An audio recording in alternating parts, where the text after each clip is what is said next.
Every town has a legend, a haunted house, an abandoned mill, an apparition that appears by a bridge.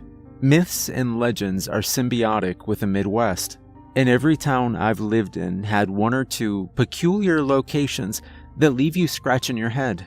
Usually, these stories seem to spawn as an effect of another reason. In the case of the town I lived in Colorado, the tales of a haunted grain factory seemed like an attempt to keep a relic of the town's history relevant. Then, when I moved to Utah, the story of a Main Street wraith probably spawned as a talking point because, well, to be honest, there isn't much of anything interesting going on in the Utah desert. Then, I moved to the middle of an Arizona desert and learned of the local town's weird legend. It started 4 years ago. A man by the name of Jeffrey Willard came home late one day after delivering parcels, grabbed a hammer from his shed, and mercilessly beat his wife and dog to death. Nobody in town knows why. When the police found him, he was sitting on his porch peacefully. He didn't even know what happened. Yet, when they went inside, they were horrified at what they saw. Supposedly, Jeff was emotionless, telling the police he didn't remember anything about that night or why he did what he did. It didn't take long for the coroner to piece together what had happened.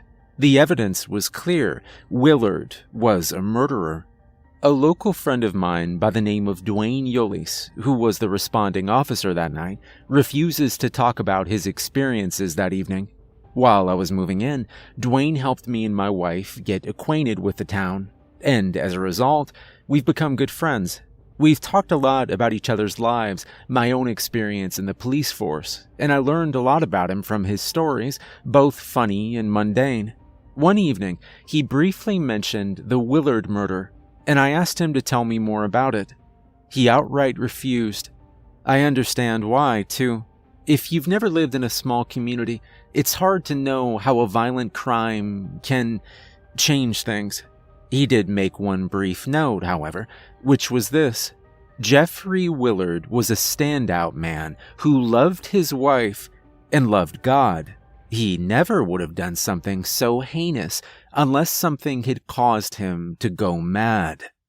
Despite his refusal to recount his story, it didn't take long to fill in more gaps, as it was a common talking point in the local bar, even 4 years later. Everything anyone's ever said was that he was a normal man living a normal life, and the morning of the murder, nothing was out of the ordinary. He went to work, seemed peaceful and amiable, and appeared normal until he wasn't seen until after the murder. There was no sensible rationalization for why he did what he did. The only one who had any sort of insight was the local barkeep, Tom Davis, who recounted his experience the night of the murder to me many times. Per his story, he was closing the bar when he saw Willard's headlights coming in from the desert from the west. As he says, I already knew something strange was going on when I saw someone coming down Reverie Road during the night. Willard drove by the bar, and as Tom says, it was like he was entranced. He was driving slowly, ignoring stop signs and traffic lines. As he drove by, Davis says that he got a glimpse of Willard's face.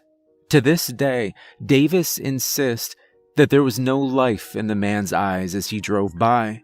That brings me to the subject of my town's local oddity, Reverie Road. On the west side of town, there's a road that begins between the gas station and the bar. It starts by the gas station and goes straight into the desert. Nobody has any idea where it goes. There are no houses in the direction it heads off to. There are no towns. There are no lakes, no mines, no rivers.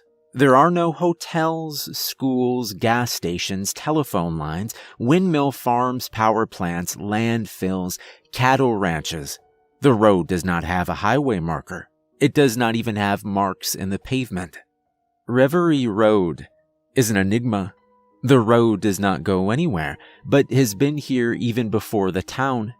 Well, why not drive down it and see where it goes? I've asked. Everyone in the community has their own story about how they tried, yet every attempt ended in failure. As it turns out, if you decide to turn onto Reverie Road, you will find yourself at an embankment after about 3 miles. There's a bridge that crosses this embankment, but it's fallen apart. When this was, nobody has any idea. However, crossing this trench is impossible with a motor vehicle, so nobody has been able to see where exactly the road ends. You can probably see how the murder and road's peculiar nature muddled together to form a local legend. People began to speculate. What was Willard doing on that road that night? What caused him to have an episode of extreme violence? Was it possible that something on the road provoked Willard to kill his family? Theories began to abound. One week, Reverie Road led to an ancient burial ground. Next week, the road was inhabited by skinwalkers. Some think that maybe there's a government mind-bending facility, or even Area 51. Maybe Willard had an encounter with aliens. Maybe at the end of the road, there's a cult of cannibal hillbillies, or a chemical plant that produces a toxin that turns the rabbits gay. More logical conclusions abound, certainly, but even those hardly make any sense. The local area has no natural resources to mine for, and there never were plans on having a town in that direction, considering it was off the path of an already established highway. There are no bodies of water, and the land is not arable. There is no consensus on where this road goes, and hardly any history on its construction. The only thing that's certain is that if you stand on the edge of the dilapidated bridge, Reverie Road continues on indefinitely into the desert to a destination that's impossible to know. A few curious adventurers have tried to find out where the road goes. However, the Arizona desert is harsh, and as established, you can't drive past the embankment. So, after months of speculation and a little bit of exploration, an urban myth was born. There's a mysterious road in the desert, and a man drove down it and came back and killed his wife and dog. Insert your own reason why. Eventually, time eroded the myth, and people began to forget about Reverie Road again.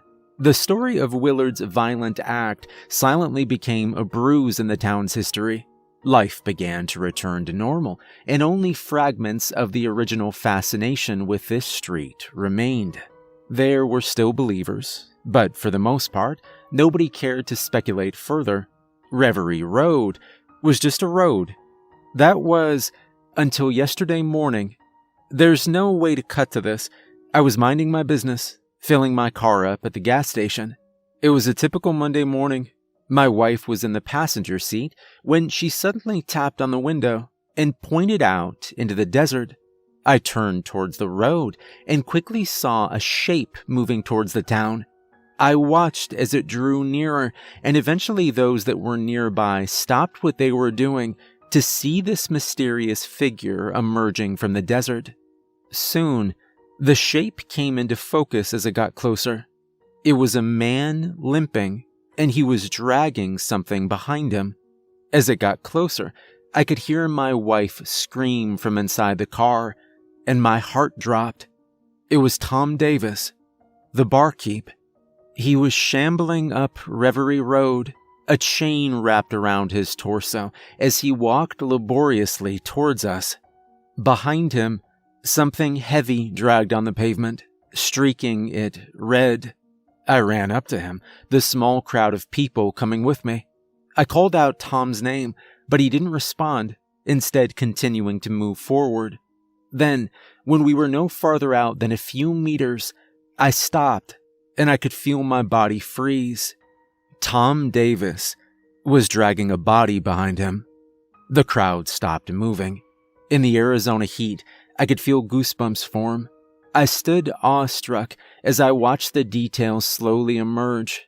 Tom's torso was bloodied, and his clothes were ripped, exposing deep wounds. The chain that surrounded him was the same chain he usually had in the back of his truck, the one he volunteered to people when they needed to tow something. Tom's face was blank, despite the oppressive sunburn he'd acquired. His lips were dry and peeling, As he got closer to the intersection, his face began to show some signs of lucidity before finally erupting into a confounding blabber as he stepped off the road. People surrounded Tom, and screams filled the still air as people began to see the condition of his son. "What happened, Tom?" Slowly, Tom turned around and let out a shriveled scream as he saw what he was dragging. I told my wife to drive home, and the police were immediately called. People started moving away from Tom, watching in silent horror as it appeared he regained consciousness. He dropped to the pavement, crying into the air and screaming louder than any man I'd ever heard scream. I watched a father try to remove the chains from his son. I watched a father try to administer CPR. I watched a father endlessly call out his son's name. And I finally watched a father hold his son's corpse as his wails were not returned. I could only stand with a stiff hand covering my mouth, keeping my distance from the scene as I realized what I was witnessing. Sirens blared from the distance, and in no time, Officer Yulee stepped out of his cruiser, placed his hat to his chest, and covered his mouth in horror. The officer stood there, shaking. I watched his knees wobble before he turned around to the cruiser, nearly falling against the door. After a few minutes of abject panicking, he calmed himself before approaching Tom slowly. Tom Davis was apprehended. The body was examined by the responding officers. Nobody had a question about what happened. And within the hour, the legend of Reverie Road returned. After Tom was apprehended, the officer organized a search party to find their vehicle and Tom's wife, as well as any supporting evidence about what might have happened. I volunteered, as did many of the townspeople, to help. Businesses closed as the community gathered at the edge of the road to help in the search. People began to speak as we began to walk into the desert. "This was just like the Willard murder. The road turned him mad too." The most common question churning through everyone's mind: why? So, we walked down Reverie Road to find out. We combed the desert for tracks or any sort of clues as to what went on. We found no tire tracks or other evidence that Tom's truck went off path. We found no footprints, no clothing, no weapons, no sign of a struggle. The search was beginning to appear fruitless. Then, we made it to the dilapidated bridge.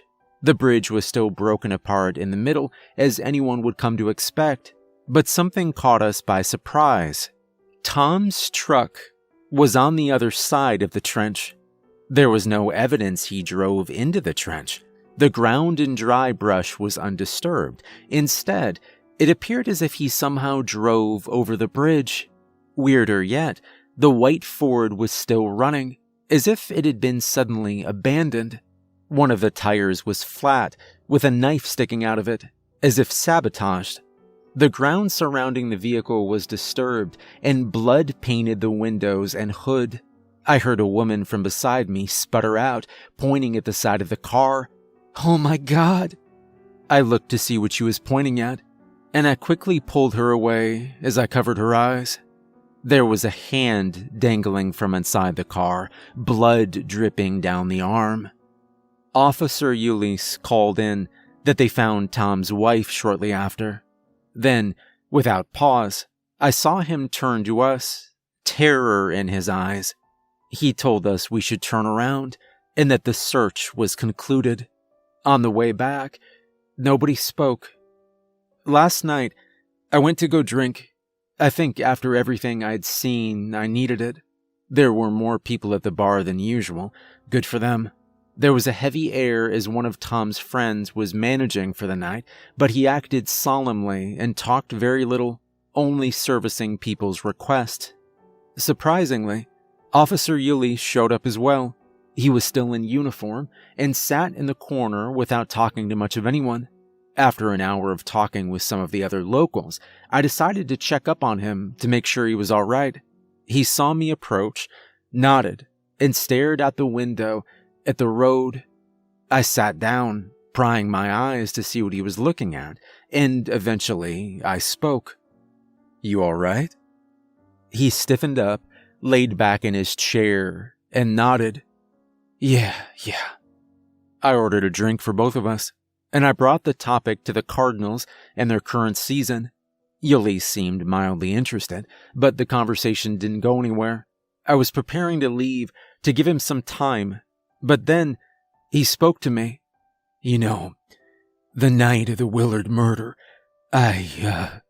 He sighed, gathering his thoughts, then continued. "Well, I don't like talking about that night." "You don't have to," I assured him. No, I think I do," he said. At that moment, I saw a level of conviction on his face and determination to power through whatever reservations he had about the topic. "I need to tell someone. That night, when we found Willard's wife, I remember distinctly how horrific and merciless the crime scene was. I mean, Christ, one moment you got this man and his loving wife, and by the next she was barely recognizable. Nobody had any idea what could cause a man to..." He choked for a bit before continuing. "And so I asked around the town about the local gossip to see if I could piece together an affair or a motive. There was none, and Willard himself was as confused as we were. But then Tom told me about the night he saw Willard return from the desert on Reverie Road, and He began to hold his hands tight to his mouth. A look of anguish splashed against his now reddening complexion. "I drove down it."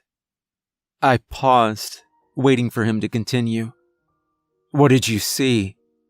His eyes looked at me and spoke straight and without hesitation. "Nothing. There's nothing down that road. Do you understand?" I nodded. He turned over his shoulder at the crowd on the other side of the bar who were oblivious to the conversation. He glanced back at me, bringing his face close to the center of the table, before whispering, "What I tell you next, it stays with us, you understand?" I nodded again. "When I came back from the road that night, I began to have nightmares. I could feel the sweat in my palms and the anxiety in my limbs. In the entire time I've known Yolis, I'd never known him to be anything but level-headed. I was beginning to believe that the trauma of the morning had caused something inside him to finally come out, a side that I've never seen. I had nightmares that I drove past the bridge."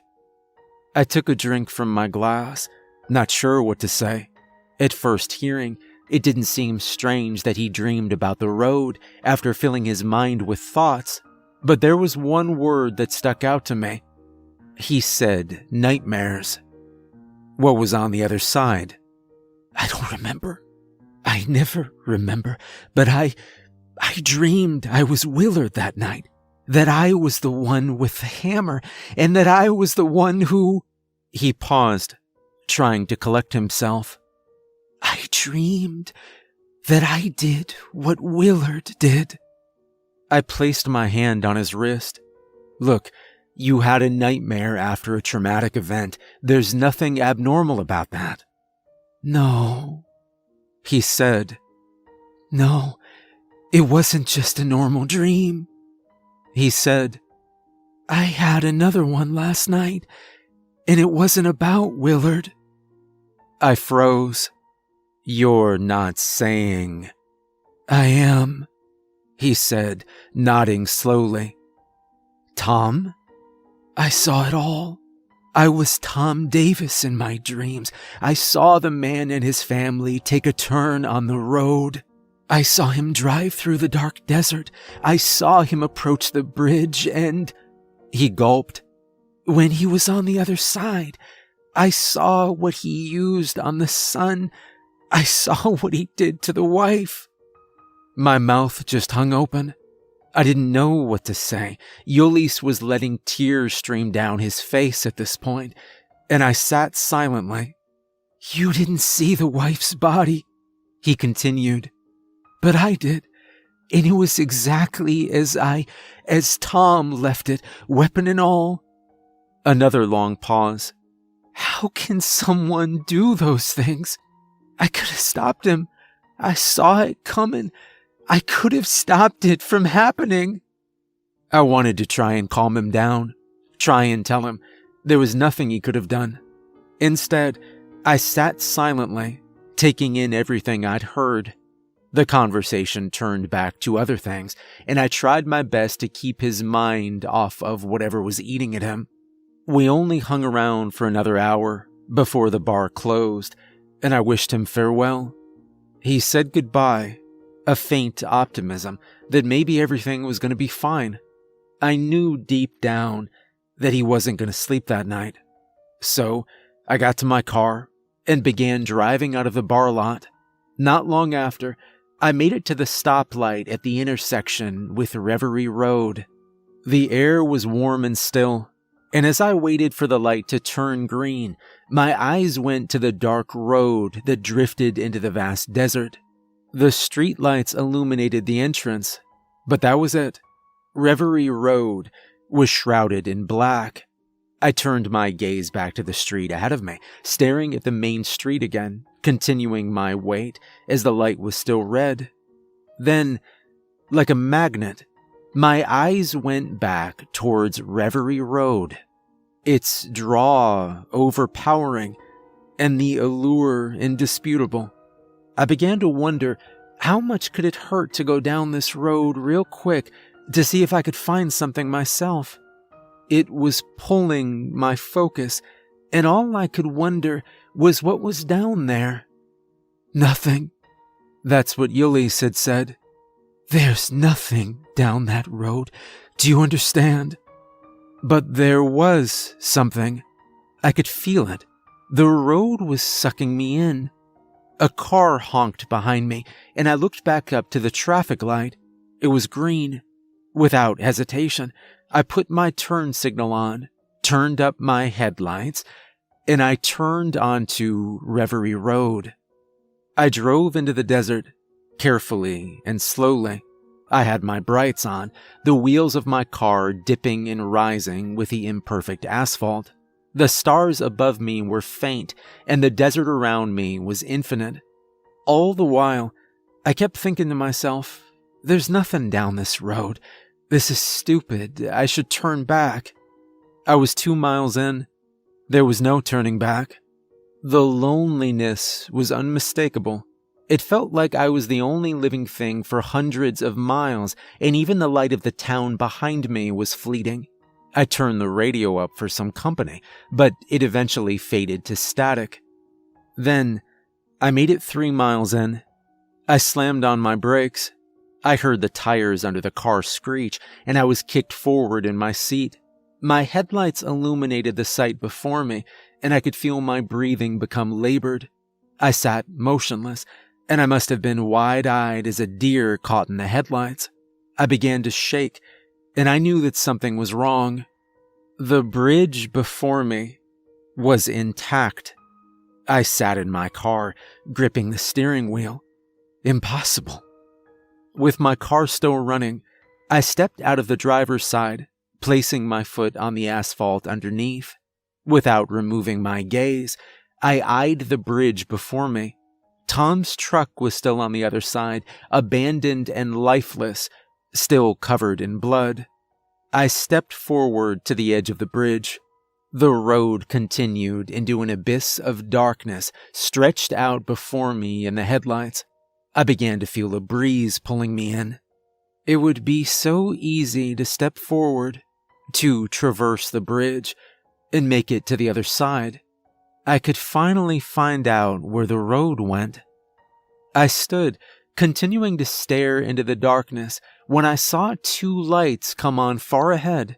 They were like pinpoints, miles down the road. They weren't moving. They looked almost like headlights, but I already knew there was nobody on the road. Another thought popped in my mind. They almost looked like eyes. The curiosity was too great. I had only one goal: to cross the bridge and walk into the desert. I had no other drive, no other motivation. I was going to know where it ended, and I was going to know tonight. As I stood before the bridge, placing my foot forward, it was almost like I began to dream. I dreamed about walking down the road. I dreamed that I made it to the end. I dreamed about crossing the bridge once more, making it back to town. I dreamed that I went to my garage. I grabbed a drill. I dreamed that I opened the door to my bedroom. I flicked the lights on as I gripped the drill tightly, the bit spinning loudly as I stepped forward. I dreamed that my wife turned to me, fear washing over her face, and she screamed. I dreamed. No. I woke up panting, the sound of a drill ringing in my ears as I flailed around in the darkness of the desert. My eyes quickly adjusted back to the landscape around me, and I was back in the real world, standing on the bridge. The car was still running behind me, and sweat dripped down my face. I was shaking as I crawled back to my car, put it into reverse, turned it around, and I drove as fast as I could back to town. I have no idea how long I was out there for. The sun was beginning to come up over the horizon. I was shaking the entire drive back, and I soaked the seat and steering wheel in sweat. I made it home. I nearly had a heart attack before opening my bedroom, not sure what to expect. When my wife woke up, I told her I fell asleep in the bar parking lot. She was disappointed, but I could live with that. I couldn't tell her what I saw. I couldn't tell her that I was almost pulled into the other side of the bridge. She wouldn't understand. I've been shaking all morning. I can't sleep. I called into work just to write this because I need to tell someone what happened. I promise you, I'm never going back near that damn road. I can still feel its presence. It still pulls me to it. I still have to know what's at the end, but I'm fighting against it. I'm terrified of what happens if I make that cross. I know when I go to sleep, I'll find myself there again, but I have to fight it. I've cursed myself with an endless battle. So now, I'm trying to remind myself that there's nothing down that road. It doesn't go anywhere. There's nothing at the end. Every town has a legend. In the case of Reverie Road, I'd rather keep it as that.